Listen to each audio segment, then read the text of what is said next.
Welcome back to the SPL. Finch here. I've got Taco with me as well as we move into set 2 for the day. We just saw E United win 2-0 in their set over Splice.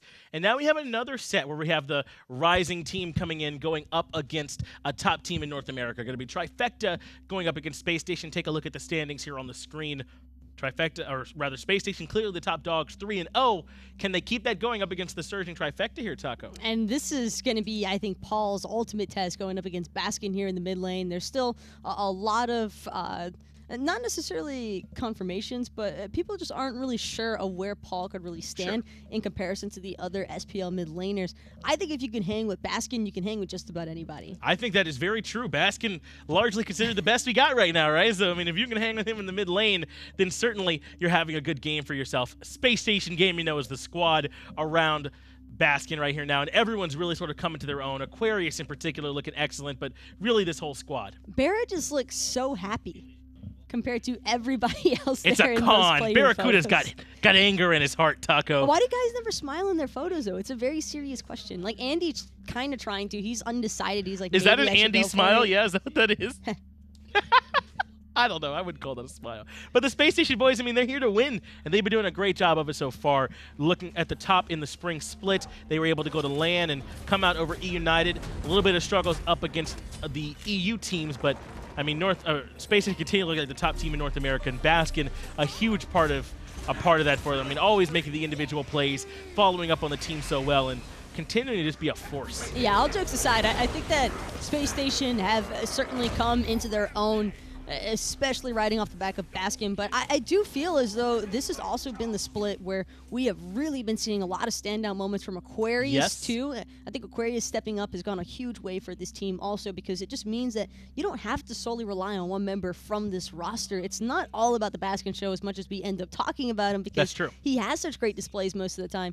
It's also just a lot of individual strong performances that end up building into one solid unit from Space Station. That's what makes Space Station so scary now, right? Is that anybody, actually anybody on that squad now can go off and carry that game. It could be an Andy game, an Aquarius game, a BaRRaCCuDDa game, really a Jeff game, depending on who he plays. We've seen Jeff games. Yes, I mean, it could be anyone from Space Station at any moment that goes off. So, I mean, how do you try and answer that? That's the question that Trifecta now have got to try and answer their opponents on the other side. I think in the past, Trifecta have typically tended to rely on Mask. So this could be another one of those moments where I think Trifecta have to set up Mask as much as possible. It can't just be solely Mask trying to make plays happen, because I think if you try to go in as an individual against a team like Space Station, you're just going to end up getting controlled and like CC'd into oblivion until you finally die, and then they just go for the dominoes effect of pulling your teammates one by one and until there's no one left. And so if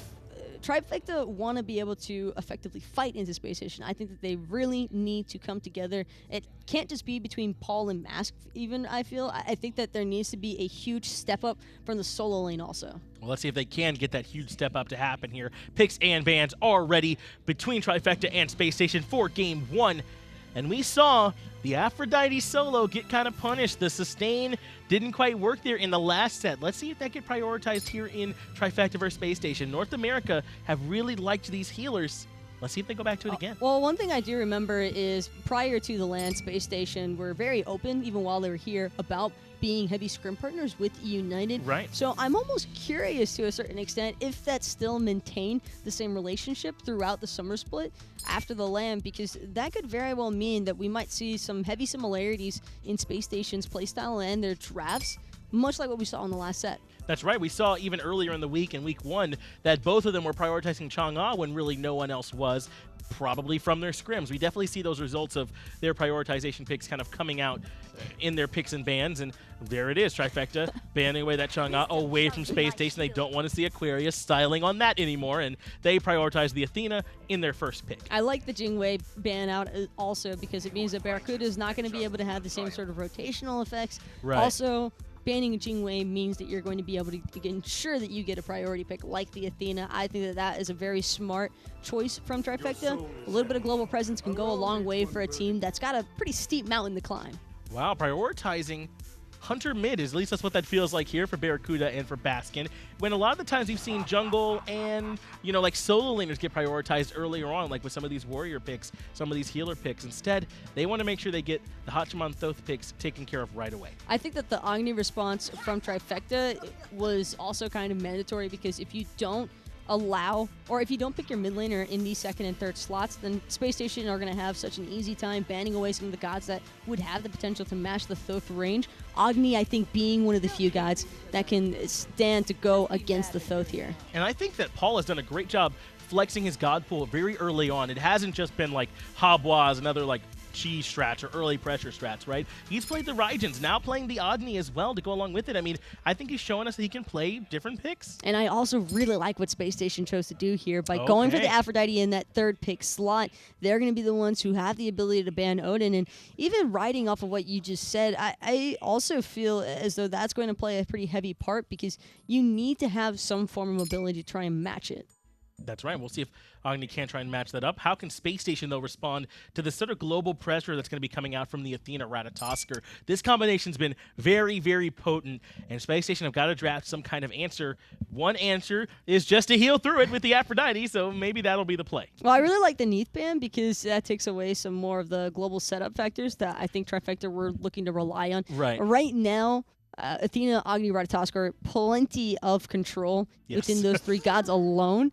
That does pose some issues for Spacestation also, because Ratatoskr, semi-global, Athena, hard global, and there's no one from Spacestation to really keep up in a sense, so they're going to have to make sure to play their laning phases more mentally than actually physically participating, because you can't afford to let yourself fall even the slightest bit out of position, otherwise Trifecta could very easily punish. Chulainn going to be the selection now coming out of that pick, the second ban phase rather, for the solo lane. Artemis to go along with it. So instead of trying to match any kind of big, or trying to match any kind of sustain, they're going to go into like late game composition here with that Artemis and all that burst damage she can bring later on, or sustain damage she can bring later on with her second ability, that steroid, and Chulainn, who can just be kind of a lane bully. So if it is him going against the Aphrodite, he should be able to kind of put the hurt on her. Geb is a very interesting pick here, though, because it is already a relatively low early game pressure draft from Spacestation. They are seriously banking on making it into that mid to late game stride. Meanwhile, Trifecta, the complete opposite pretty much, going purely for the early game. And I think this has the potential to possibly throw Spacestation for a loop. Their lack of pressure in the early game, you think, could be a problem? I think it could be a very serious problem for Spacestation if they're forced into giving up too much of their buffs and too much of the map control. You never want to fall behind contesting those objectives, but you also don't want to allow the enemy team to have all those timers for free. Well, let's see if that's what's going to happen. Can Trifecta force Spacestation some bad fights early, or will Spacestation be able to get to the point where Aphrodite is just healing too much? We'll find out here in the game. Casters, take it away. Thanks a lot, friends. Trifecta Spacestation Gaming. In the springtime, I think this was a throwaway game. I think you kind of clearly say that the black and gold take this. But here in the summertime, through some roster changes and just individual upticks, I think Trifecta is actually a formidable opponent for Spacestation Gaming. Well, Trifecta did win one game. Not the sets, but in both of their sets, rather. They took away one of the best of three. So trying to make sure that they don't fall victim to the same spring split performance.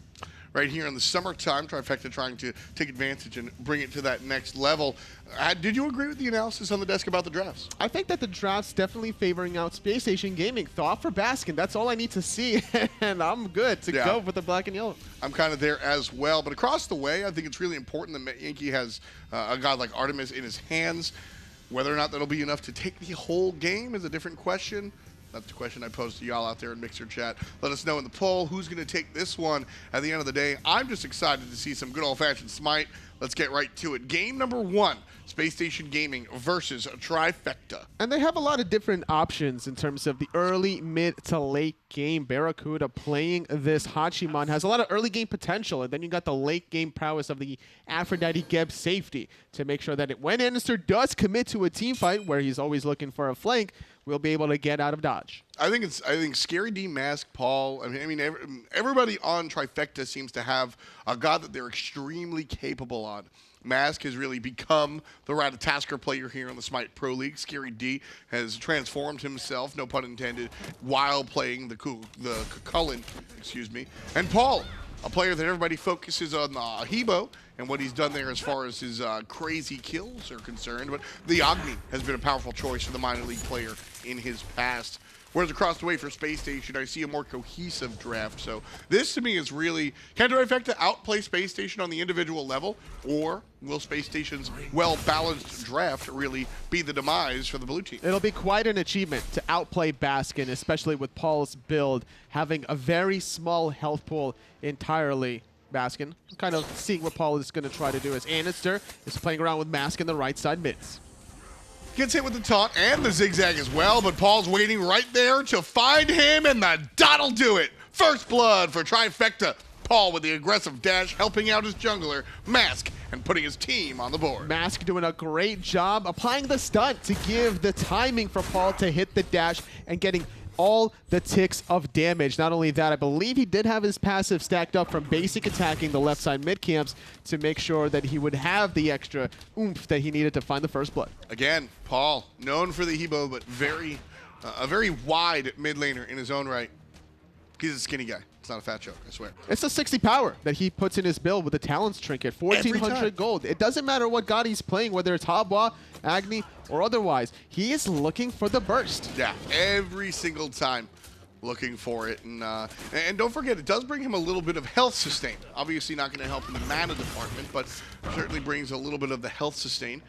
And Paul going to head back to base. I always forget, is he the player, does he finish his Bancroft? He does. Yes, he does, Finishes absolutely. the Bancroft before going to the boots.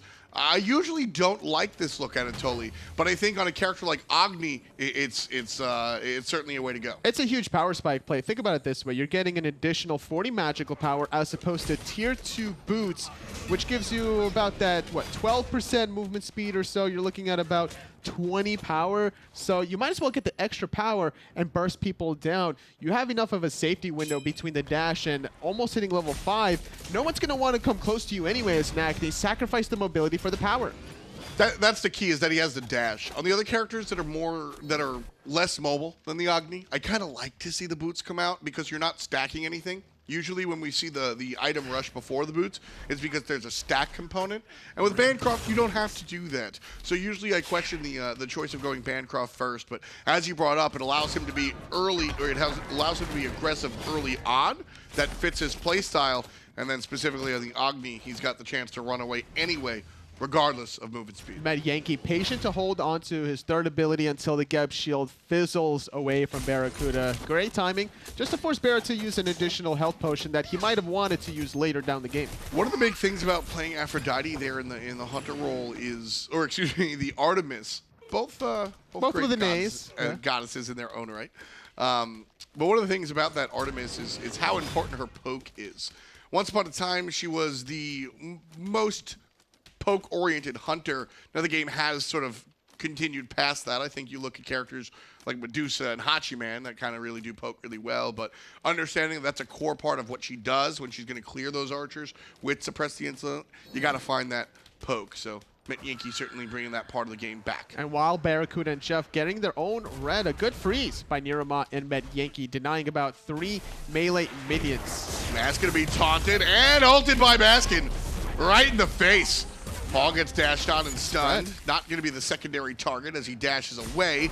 Spacestation and 419 get themselves on the board. The poison spread in. Even though it doesn't kill Paul, it gets him low enough to back to base. And as a result, Baskin's going to clear the mid wave while Andinster invades the back camps. It would be a little bold to go for the speed buff with Mask reviving, though, at level 5. So now, Aggro has said that these experience camps on the right side are some of the most important options for a jungler, and that's a team to invade on.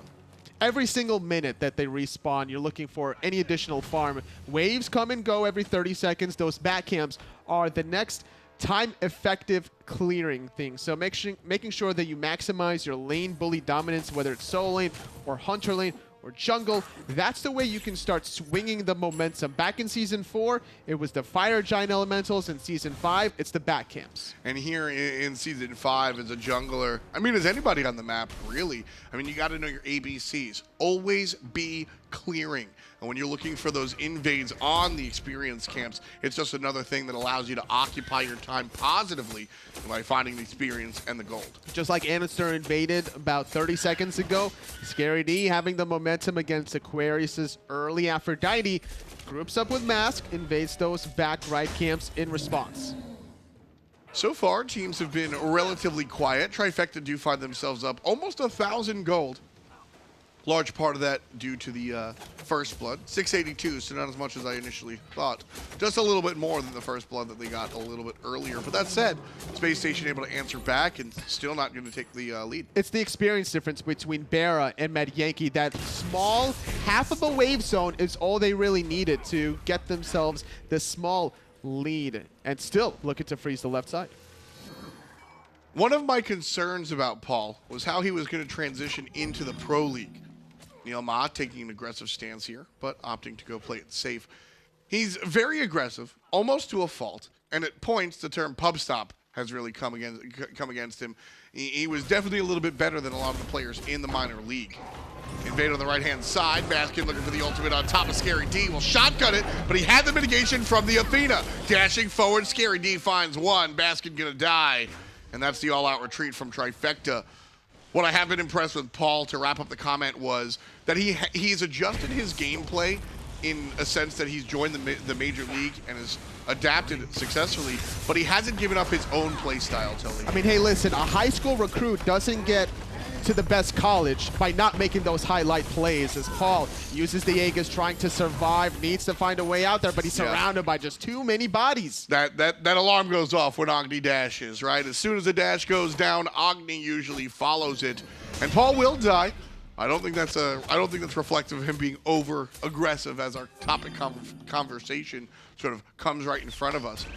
But my point being is that Paul has sort of dialed it down a little bit, but most importantly, he's stuck to his play style. He's sticking with the Bancroft rush. He's going for the early aggression, and I think that's really positive. Watching a player from the minor league adjust their play style because they have come up to harsher competition, but at the same time keep their identity in a world where a lot of people blindly follow the quote-unquote meta.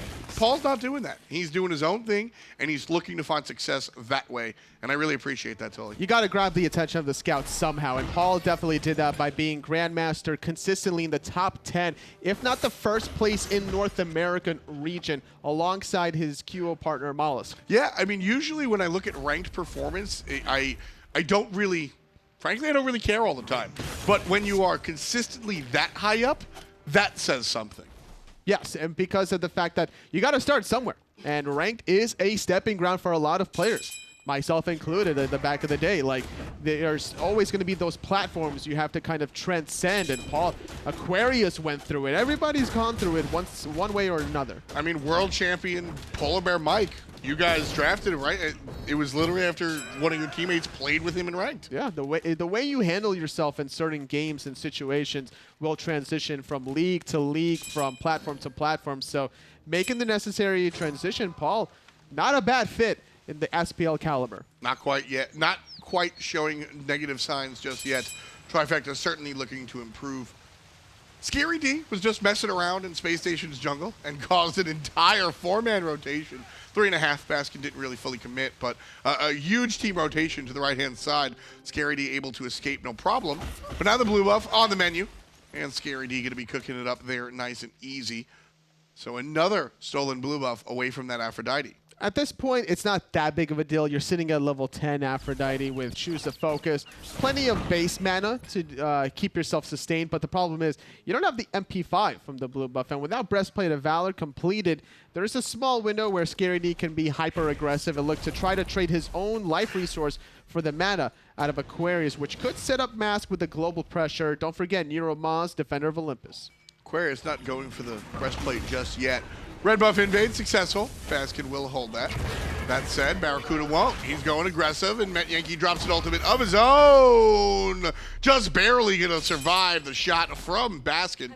Just a little bit too late, but still able to survive nonetheless. The charge up was not enough damage. Very fortunate for Metyankey. Not done yet as NeiruMah is trying to get out with the defender of Olympus. Up in the sky goes Mask. Double knock up in the backline, taking out BaRRaCCuDDa. And Jeff's going to be next. Double kill for Mask so far. Andy off screen takes care of the support player. ScaryD makes the rotation from the right-hand side and perhaps a little bit more effective than Aquarius at this point in the game. Baskin understands that and runs away to the teammate. And so Trifecta will come out on top of that one. 1 for 2, and they're going to make it 1 for 3. Mask with the unofficial triple kill. Great job by the jungler. The sprint, very necessary coming out of ScaryD, and the blink held till the very last second. Mask coming in clean. It's not easy to be able to blink, flick shot those triple acorns to hit all 3 and the stun, but Mask has been doing that consistently the game from the level 2 mark where he kind of baited out andinster to this point at the 11-minute mark. As I said, Toli, Mask has really become the Ratatoskr player of the Pro League. There are a number of junglers that have this pick in their arsenal, and they should. Ratatoskr is a very strong choice. But I think Mask is the player that really always is going to snap for it. Very impressive on the semi-global jungler, and his impact is very difficult to ignore. When you have a strategy from a team, you got to stick to it consistently, whether it's poking out andinster in the jungle, forcing out defensive relics with a bomb stun from Paul, or invading the blue buff, preventing any sort of momentum for Aquarius. Paul's a city boy with his 2-1-2 slash line, putting up half a dozen Trifecta as a unit. 4 of them have involved Paul, and all 6 of them have involved jungler Mask. Tier 1 tower going to go down before the 12-minute mark if Trifecta have their way. Baskin taunted in, ultimate ready. Mask right there in the crosshairs. But again, will barely survive. The follow-up shot makes sure he puts a dot on that. And Mask will sit down for the second time this game. Not getting the 500 gold, but putting this tower at 1% helps ScaryD.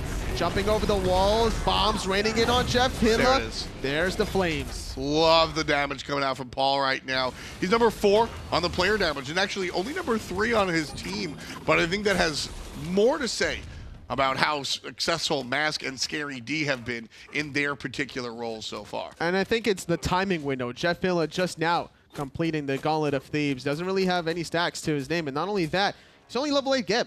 So if we take a look at what he's maxing out, probably going to see that he's maxing out the knockup, doesn't have his shield at the highest level, so these kinds of early ganks abuse the Geb as early as possible before the shield becomes truly a nuisance. What I really liked about Trifecta here is that they noted that Gauntlet of Thebes was being built, and that's why they forced these fights all over across the map. Because Jeff wants to just sit in lane and farm those stacks, and Trifecta said, you're not going to get the opportunity. Half HP on the gold series so far. JeffHindla and his team show up, and that's it.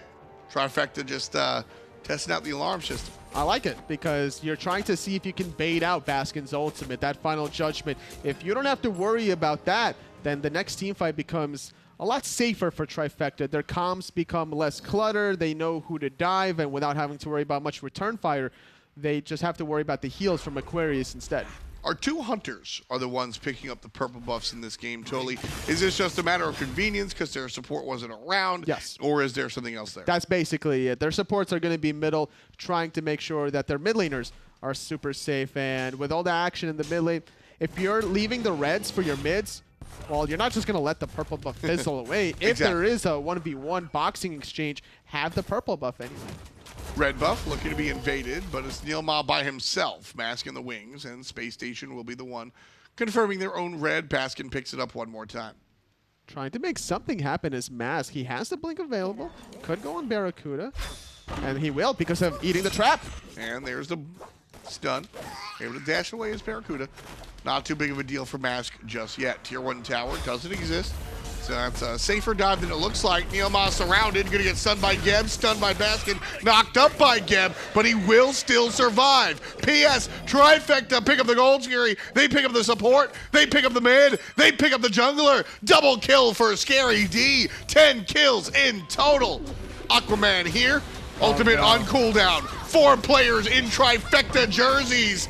And the triangle turns to a square as they try to turn this one into a W. Number 11 for for Trifecta. It's only BaRRa alive, but that whole play started off because BaRRa steps on a trap, Mask engages in, and with all the health that BaRRa was missing, that was a 5-on-4 advantage for about 20 seconds as BaRRa had to go back to base. Trifecta, no slouches when they have that timer in their heads, immediately go for the Gold Fury, uses the boar from Metyankey, not to confirm the Gold Fury, but to make sure that if somebody was close enough, they're going to get stunned out.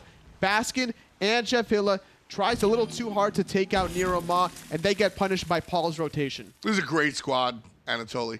I think Trifecta has absolutely improved in measurable ways. You can look at Mask being a stronger leader as far as what we're seeing on the screen. You can see Paul absolutely making the impact for the mid lane. Those bombs have been really important. It's a lot of confidence, honestly, on Mask. You can just tell when he's comfortable. When he's aggressively positioned in the enemy's jungle, let alone Spacestation, a team that's normally setting the bar out of North America, that's the confidence coming from Mask when he's looking for these blink plays. He's always either on a hot streak or on a cold streak. Sometimes he second guesses himself, but for whatever reason, this game with the Ratatoskr, honestly, I believe it comes down to the first blood onto andinster. Mask and Paul getting that first blood puts Mask in the right mentality. Yeah, Mask is a guy that certainly Mask thrives when he's comfortable, and I think that's true for all players to a certain extent. But when Mask looks his greatest is when he knows he's got the team behind him. Big taunt coming out from NeiruMah. The boar. And JeffHindla gets an ultimate, but that's about it. Paul puts him in a casket. Scary D avoiding the damage from Baskin. And the tier 2 tower gonna fall. Mask with the double knockup will retreat after that. Won't find any follow-up because of the flank coming out from Spacestation Gaming. Scary D in trouble, looking to exit. There's the dash from Andy. And he's able to shut down the solo laner. 4-on-4. Spacestation still looking for it, Toli. Needs to find something. Aegis used to negate the last breath. Mobility is online from Baskin and andinster. Aquarius is there for the link. The stun onto NeiruMah. The back off from andinster Serqet. I think this is about to turn into more of a bloodshed. That's the power of Aphrodite, baby. NeiruMah gonna sit down as well. 7 kills for Spacestation Gaming. Trifecta had about an 8,000 gold lead, now shaved down to about 6,500. Just talking about confidence, sometimes there can be overconfidence. There was no reason for Trifecta to go beyond the tier 2 tower line. You're not getting this Phoenix anytime soon. Jeff was the only one dead. Yes, BaRRa was low, but that's about it. You're not going to get that Phoenix without Fire Giant buff, and still 4 members from Spacestation to defend. Because Mask uses his ultimate to dive the backline, Scary D over-aggresses, buys time for andinster and Aquarius to make that counter rotation. Nice job coming out from Spacestation Gaming, able to respond to that one. 18 minutes into this game, and we've got 19 kills, a dozen of them in Trifecta's court. Spacestation without 7. Well, I guess exactly 7. This is just like Trifecta putting on a show against Baskin yet again, forcing the defensive dash. Great knockup from Scary D, forcing BaRRaCCuDDa to disengage. And I was talking about the show from Trifecta. When you're ahead, it's pretty easy to just make plays repeatedly, but you also got to know when you can't make plays more than know when you can. And there was a very small window that they needed to recognize, like, okay, we needed to disengage on the left side. And this is what separates that middle of the pack teams versus the teams that actually qualify for the LAN Masters. The ones that are able to close it out? Yes. So here we're looking for Trifecta to find that. Yes, Trifecta needs to find it because Spacestation has a crazy late game composition. Yeah. Aquarius on Aphrodite, Baskin on the Thoth. You give this kind of team with experience any sort of small window to crawl back into this game, and they're going to come busting through it. Metyankey going to be a big part of what Trifecta tries to do in the late game. Mask narrowly avoiding the nonsense of Spacestation, looking for the dive out of the tier 1 tower on the left-hand side. Metyankey grabbed by a couple of players, and the show will follow up. Probably a little bit of a itchy trigger figure there from NeiruMah. They know that the beads was down from Metyankey, so the fact that andinster goes in there forces out the ultimate. A little bit of a panic on the side of Trifecta. They used the shell, they used the boar without a true tower dive from Spacestation. This is the veteran team recognizing we're not going to tower dive. We got what we came for. We're going to take a step back, wait for our cooldowns, wait for andinster to get his Deathbane back, wait for Baskin to get his dash, and everything is kosher from the black and yellow. Gold Fury still a target. If Space Station want to go for it, but it's Metyankey with the crits and the Devo gloves that's going to start the objective. Half HP already. The members of Space Station are kind of zoned out by Scary D. Mass going to come down from the sky, but Space Station Gaming filtering in here.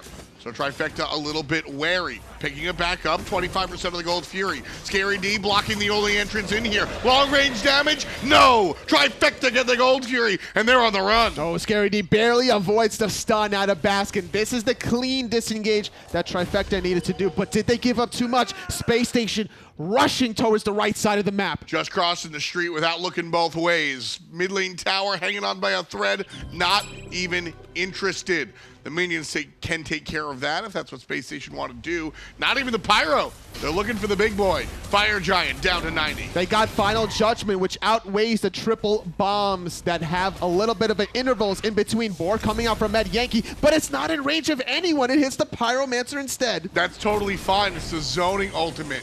We like to joke about it, but that right there is proof in the pudding. Drop the pig. If you come too close, you get stunned, and you're going to be killed. Space Station have to respect it, and they have to back off of the Fire Giant. 21 minutes, Space Station Gaming still trailing. Trifecta needed that Gold Fury without losing anything in response. This is the way you keep yourselves with momentum. 8,000 experience, 8,000 gold.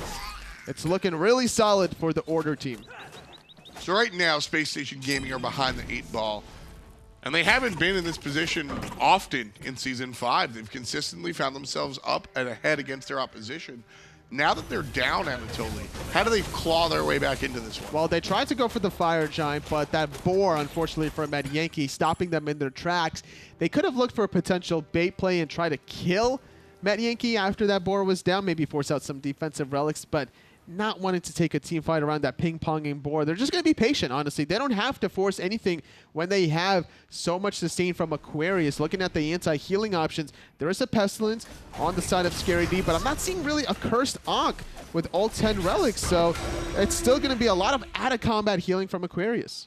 Hard to really build that and fit that into the builds. That's what I've heard players say. With that said, the Cursed Ankh, such an attractive option. It's just a playstyle thing. If you're going to all-in commit with double blinks between Mask and Scary D, sure, go for it.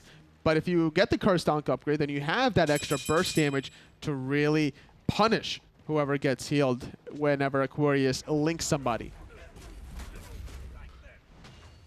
Fire Giant available. Team's not going for it just yet. Trifecta jockeying for position and largely in Space Station spaces. Tier 1 tower on the right-hand side will be the target for Trifecta. They'll get that one rather easily. Space Station's decision now is where do they fight? Do they fight in the jungle or do they fight under a Tier 2 tower? That Trifecta may or may not go for. And with their positioning right now, it looks like Trifecta are not interested in the Tier 2 right-hand side. I think Space Station can fight in the jungle. They just got to be careful about some of these traps from Metyankey. Those can be a little random if you're not expecting them, especially when you're blinking in. Because you're looking at very specific individual targets. You're not necessarily always looking at the ground beyond that 70-unit marker. Aquarius speeding past the team fight. Nice stun on the Hindla. Andinster's going to look for the flank, but Trifecta already gone here. Heading to the left side, looking for the red buff for Metyankey. Stun onto JeffHindla, but now a follow-up after that. That's something that they used in the beginning of the game, but now Gauntlet of Thebes fully stacked, Sovereignty with plenty of health and protections to follow. It's a lot harder to kill JeffHindla on this Geb, even if he's only level 12 compared to level 14 NeiruMah. Not going to be able to find the crits, Metyankey that is, because of the passive. Will lower the actual damage from those crits. Both hunters building into critical strike builds, so we will see a lot of burst damage from our long-range carries. Could definitely get away with that considering Aquarius as the Aphrodite, not going for Hydra and Mealine, not going for Thorns. Same can be said on the flip side for Scary D. He'd rather blink into the backline and get that AoE knock-up on his ultimate. That's what he's been doing, is being able to find the backline and really disrupt what Spacestation Gaming has wanted to do. Also, a little bit of peel as well has been really nice from ScaryD. His ability to just stand where andinster is and just take up space. That's true. Has been really powerful. That's very true. ScaryD wanting to mix it up alongside Mask, because Chulainn is not one of these gods that's going to peel for your backline. He's one of these gods that just wants to keep getting hit or hit you back to build the rage, to be able to transform, to get an additional 3 sets of cooldowns. Right now, Trifecta trying to preserve ScaryD, 5-1-4, and he's been doing relatively well, halfway up on the player damage charts, on the good side of things, if I might note. A very methodical game by both of these teams, just kind of pushing and pulling each other's. Trifecta, all 5 members on the left side of the map. Spacestation Gaming here that Trifecta completed the Gold Fury, but not going to take the risk to pull the fire. They're just warding around. Yeah, they want to be safe here. They're expecting the all-in retreat. The sprint was used even through the Cosmos. Yeah, Spacestation were expecting this initiation, so Jeff gets knocked up, and that's it. SSG slinking back into their own jungle a little bit too much for Trifecta to accept the invitation. A little bit of poke from Baskin onto Mask could allow some sort of engage. JeffHindla leading the charge. He wants to knock up ScaryD to pop that Mad Guy's cloak, and that would be a good look, because if you can do that before the team fight really begins, then if you notice ScaryD blinks in, he's obviously going to want to ulti, so you have a small window to prevent that with the Geb knockup, with the Geb Cataclysm. That's what he's been doing and generally looking for Space Station support. So 26 into this contest totally, and we've recently seen games kind of in general become shorter and shorter, right? Teams rushing to sort of take things away before the healer comes online. Games have really been between 20 and 25 minutes. Here at the 26.5 mark, this is where Trifecta have to really push the buttons, because if Aquarius stays in the game for a little bit longer, he might just be too hard to climb. That's very true, and Trifecta using their late game objective Shredder. Metyankey on the Artemis with crit is the deal that you need to seal to secure that first Fire Giant. Don't forget, level 20 on Paul's Agni. That's about almost 5.5 items deep. Right now, right side, Trifecta easily take the tier 2 tower. And the thing is, even though Trifecta have more kills, Spacestation are dealing more damage throughout these team fights. Look at Baskin and BaRRaCCuDDa being able to have the over 5-digit marker because of their range, because of their mobility. They've been able to go in and out of the action consistently. Again, the tower push, undefended by Spacestation Gaming. Less interested in their structures and more interested in their phoenixes. And I think that's the right call. Spacestation down over 10,000 gold right now. Really tough to play defense into a team like this. So if you're going to wipe, might as well wipe on the Phoenix. Definitely true. But this gold lead is getting astronomically high. Trifecta, 74,000 gold compared to Spacestation's just barely 60,000. This is looking mighty dicey for Spacestation. That had a great start thus far to the beginning of the summer split. They need to make sure that they could just keep lasting a little bit longer. They need more items for Baskin and Aquarius to be effective. Soul Reaver likely to come online for Baskin next. That's usually been the case for a lot of these mages, as that 10% extra true damage is so valuable on such a short internal cooldown, especially when you're looking at who's going to engage. It's going to be ScaryD, and he has a decent amount of health that Soul Reaver is going to be dealing extra damage to.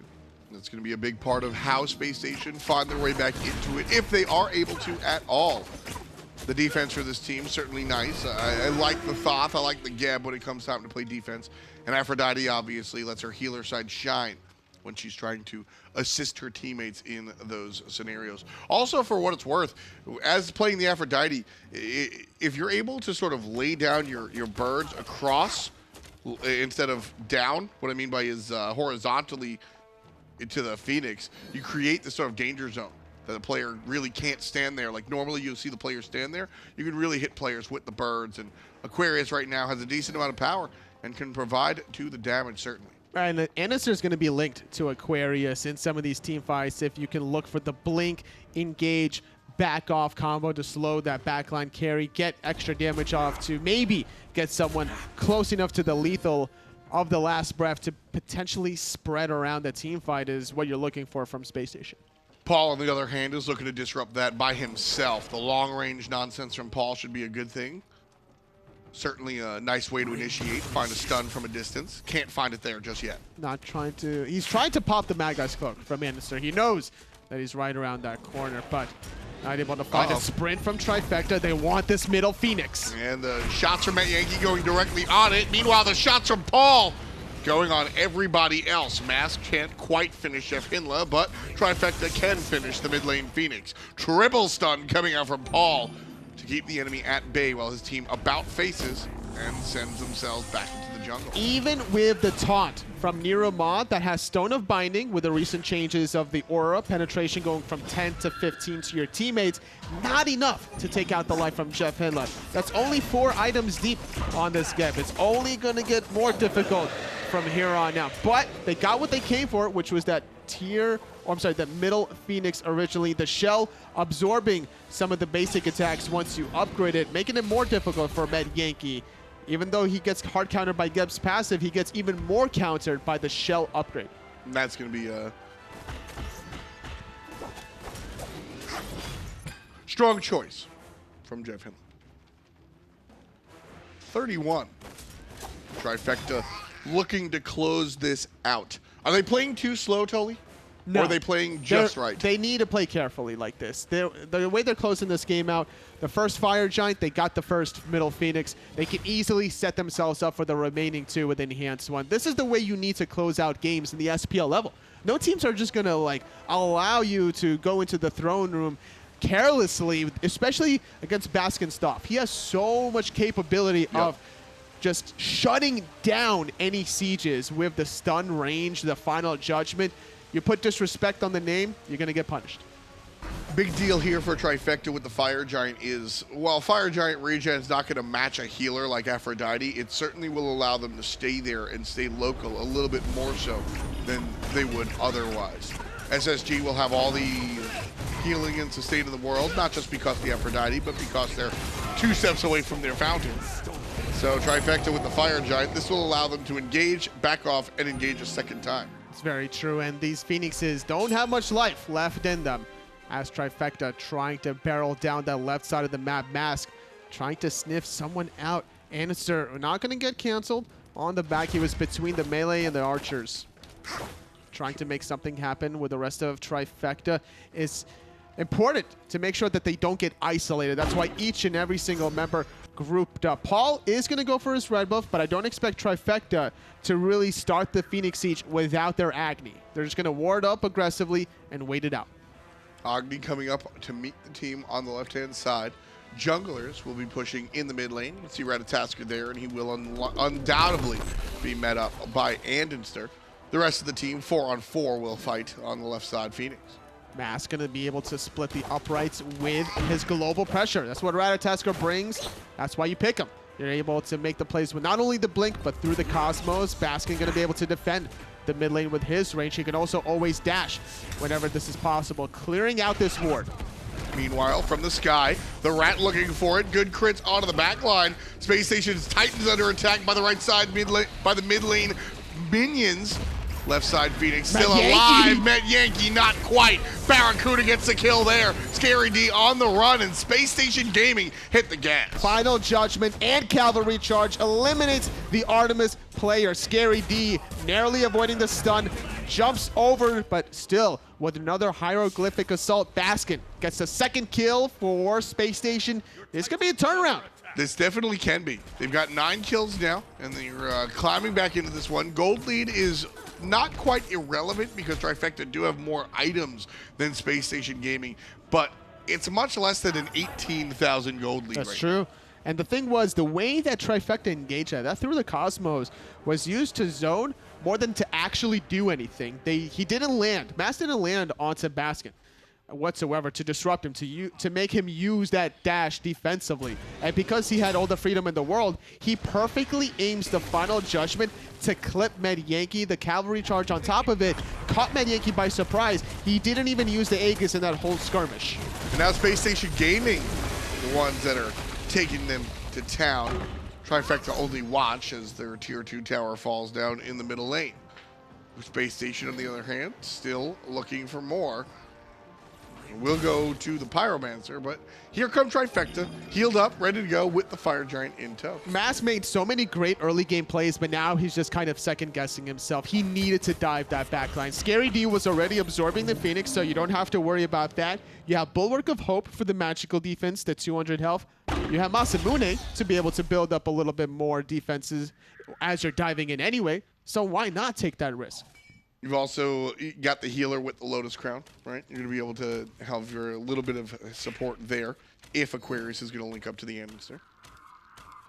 Nice options for Space Station here. Can they pull it out in the late moments of this one is the question. Space Station Gaming here. JeffHindla in the lead. Scary D leading for his squad. Trifecta in the middle lane. Weakened Phoenix, by the way. So we'll take a little bit less of an impact. There's the blink on the backline from Scary D. Rat in the air looking for a target. Gonna land right in the midst of everybody. NeiruMah and Mask trying to deal with JeffHindla. While on the backside, Scary D getting handled. Baskin puts down the solo laner a little too far. Went Scary D. Metyankey uses the Aegis this time around. The shell on top of him trying to disengage. Andinster won't allow it to happen. Taking out a second one. NeiruMah trying to use that Defender of Olympus. Barely escapes death. It's up to 3 members of Trifecta to hold on to their own middle Phoenix. Blink forward by one of them. That's going to be Mask. NeiruMah in trouble. If Space Station clean this up, this is game. Mid lane Phoenix going to be taunted and tacked. Space Station Gaming to make sure that one is thrown to the side. 30 seconds on solo, 40 on the Hunter. I don't think that Space Station go for the end after this one, but they have more time to eliminate some towers. And now they even the playing field. Fire minions for Space Station in the mid, fire minions for Trifecta as well. Yeah, this was definitely a game that Space Station are going to go for right for the Titan. Trifecta playing defense. 3 players alive, 4 on the way. Scary D's up in 5 seconds. Paul gets hit by andinster, and the ultimate Aegis from the mid lane will be Aegis. The Aegis so crucial. Paul with his finger on the trigger, barely escaping that one. Great play out of him. Surprised to see Space Station go for it with 3 members up. Considering Paul is alive, that's a lot of AoE damage you don't want to deal with when trying to go for one last siege. There's still 3 towers remaining, 2 on the right, 1 on the left. Increased physical protections, magical protections, increased health on the Titan, more damage coming through. A little risky call, but they don't lose anybody at least. Earlier today, we saw E United take on Splice of the 2-0 in E United's favor. And E United did something very similar. They rushed the Titan, they lost their Hunter, and they just backed off. And I like that teams do that. I actually really like that Space Station. They have a 5-on-3. That's a power play. If they do get one more, they win the game. So Space Station played aggressively, they look for the kill, and they come up empty, so they retreat as a unit. The discipline to, all right, we're gonna go for the Hail Mary, didn't wind up, retreat out right now. I like the discipline. I like the mindset of the squad to win now. Space Station Gaming don't successfully come up with that push, but they put themselves in a position to essentially even the game out by taking that mid lane Phoenix. And that's the difference between Space Station and Trifecta. Compare that moment from Space Station diving the Titan versus Trifecta diving past a tier 2 on the left. Yeah. Where Scary D dies, the rest of Space Station chase multiple members to be able to find something in return. I think they get the tier 1 tower in the left lane after that little encounter. And that's a slow and steady pace where Space Station build off of the mistakes from Trifecta. But Space Station don't give anything back to Trifecta when they make the small marginal mistake. Yeah, nothing really to give, honestly. Trifecta's already taken it off the map. Late moments in this one, folks. Approaching 40 minutes. I've mentioned recently our games have been relatively shorter. Space Station and Trifecta, the anomaly. It's all up to Baskin. The way he was able to defend that left side Phoenix was crucial to shutting down Metyankey, the rest of Space Station capitalizing. And Trifecta had so much patience respecting Baskin, but that one hesitated ultimate from Mask made it easier for Space Station to defend, not having to worry about that global pressure knockup. Just not there anymore. Mid lane Fire Minions coming up for Trifecta. Fire Giants still around their waist for another minute or so. And so the left side Phoenix will be the focus one more time for Trifecta. About 2 more minutes, actually, with the enhanced Fire Giant buff. Plenty of time. 4 more waves in total, 30 seconds per wave. It's Aquarius leading the charge with JeffHindla.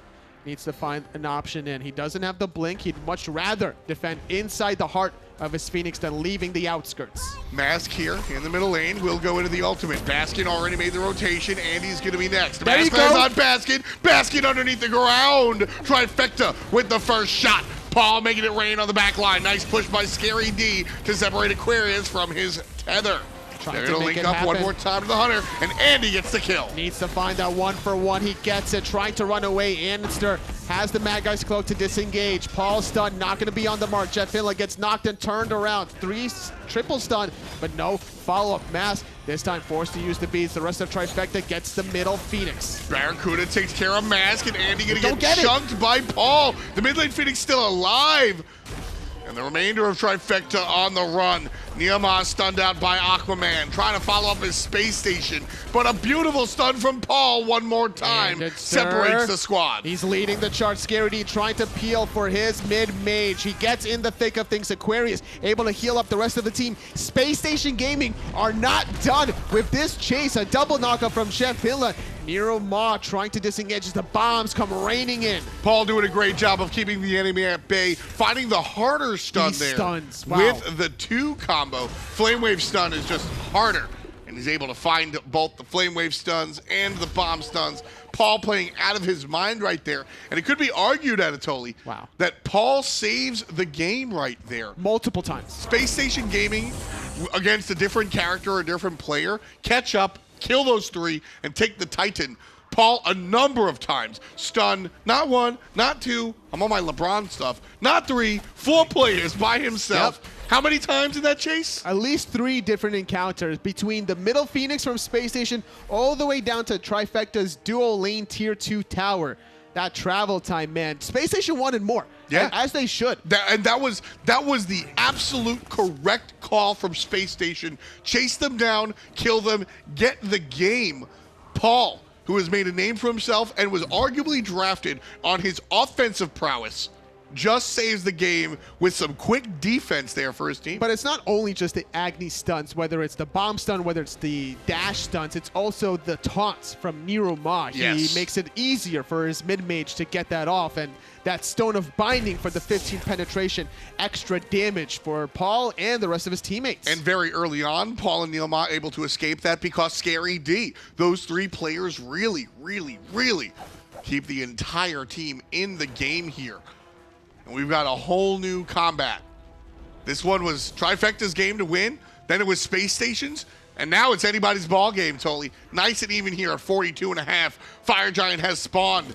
And it feels like an old Wild West situation. Everybody with their hands right above their gun, ready to draw. Well, the thing is, there's no more fire minions in the middle lane, but there's been more introduced in the dual lane. So that's why Space Station can't group up in the jungle to contest the 4th Fire Giant. Hey, listen, if Trifecta hasn't ended the game by the 3rd Fire Giant, this 4th one is not as impactful in Space Station's mind. They know the tools and the requirements necessary to defend, and that's keeping Baskin alive. And whether or not he dies, that last encounter, finally Mask uses the Ratatoskr ultimate to land onto Baskin's stuff. And he gets the immediate kill. But the punishment from Trifecta, the pathing from Mask aggressively into the middle Phoenix, is what was his downfall. Too much backfire that was on his little tail, and with the squirrel dead on top of Metyankey, it was a triple escape of destiny from Trifecta. So we'll see if Trifecta's jungler can be a little safer this time. Already in the sky, Baskin clearly the target. Up front, it's Paul and the Hunter. Up back, Baskin avoids Mask. Mid lane Phoenix gonna go down. Great shots and attention paid to it by Metyankey. There's Paul taking care of BaRRaCCuDDa. Big kill right there. Huge taunt from NeiruMah. Scary D get a shoulder slam into the support as well. Mid lane Phoenix toasted. Left side Phoenix, that's up next. Trying to make it happen with another fire minion wave. All 5 Trifecta alive. Without BaRRaCCuDDa on the Hunter position, it's up to Baskin to find this long-range poke to keep Space Station still in the game. 50 seconds remaining on BaRRa. Meanwhile, Sprint is popped across the way. Trifecta get the burn. Now they're looking for the other one. Baskin sitting there, chunking Mask down. 2 Phoenixes are gone. The right side could be next. And Trifecta with all of the gas in their tank, ready to look for a game number 1 win. 2 Phoenixes down, but they're not confident to go for the Titan because of Baskin's damage. His ultimate is already back up. There's 20 seconds remaining on BaRRaCCuDDa. It's a 5-on-4 advantage. 2 more minutes on Trifecta's Fire Giant. The taunt from NeiruMah not successful, but the bombs forces Baskin to go for the final judgment, and he misses everyone. And with that on cooldown, Andy's going to look for Paul. Paul Aegis out. Was able to avoid the assassin damage. Andinster now not local. Will be able to come back with the flank. Trifecta are ready and waiting. Andinster looking for someone in the back line. Metyankey so low, the 3rd strike not successful. JeffHindla gets them with a rollout. But did he go too far? No. The answer is no. Trying to make it more happen. Andinster barely avoiding that one. Mask looking for the poison. Scorpion Goddess in the backline. NeiruMah gets stunned. Now BaRRaCCuDDa with the second. Andinster catching out Scaredy with the last breath. Here comes the shots from Baskin. A 3rd Trifecta member. All 5. Paul. Oh. He wanted it. You can see he wants it. He wants it so badly, but Aquarius backed, as did JeffHindla. I think they sniffed something out. But that's because, and again, This could be game. This could be game. It's only Paul and Mask. It's not like it was before where it was, I believe, a 5-on-3 advantage. Paul uses the beads, trying to get away from it all. The middle Phoenix destined to fall, but keep in mind, this Titan, if the siege is unsuccessful, somebody has to defend this, actually. That's 2 waves.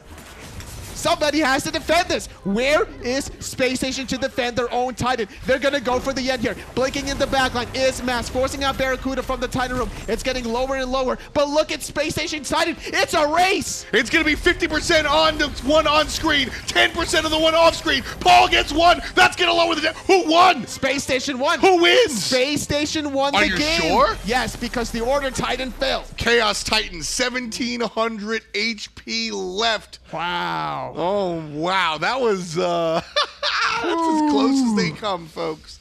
As close as they come. Spacestation Gaming make the aggressive call to take the base race themselves.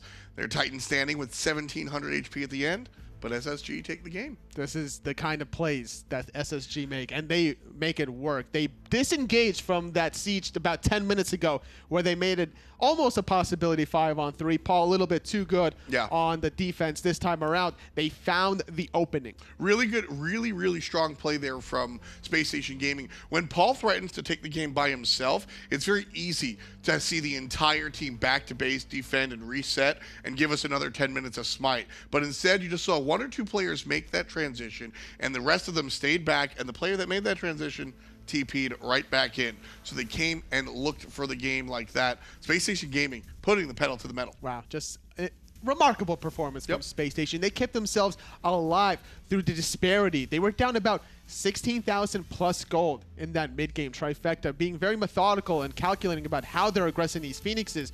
I'm still looking back around that 30-minute siege in the duel lane where Mask hesitated to go onto Baskin, disengages, and Metyankey gets double focused by both BaRRa and Baskin, and they have to disengage. Let us know in Mixer Chat who you think the MVP of this one was. Maybe the Titan. Spacestation's Gaming Titan was at 1,700 HP.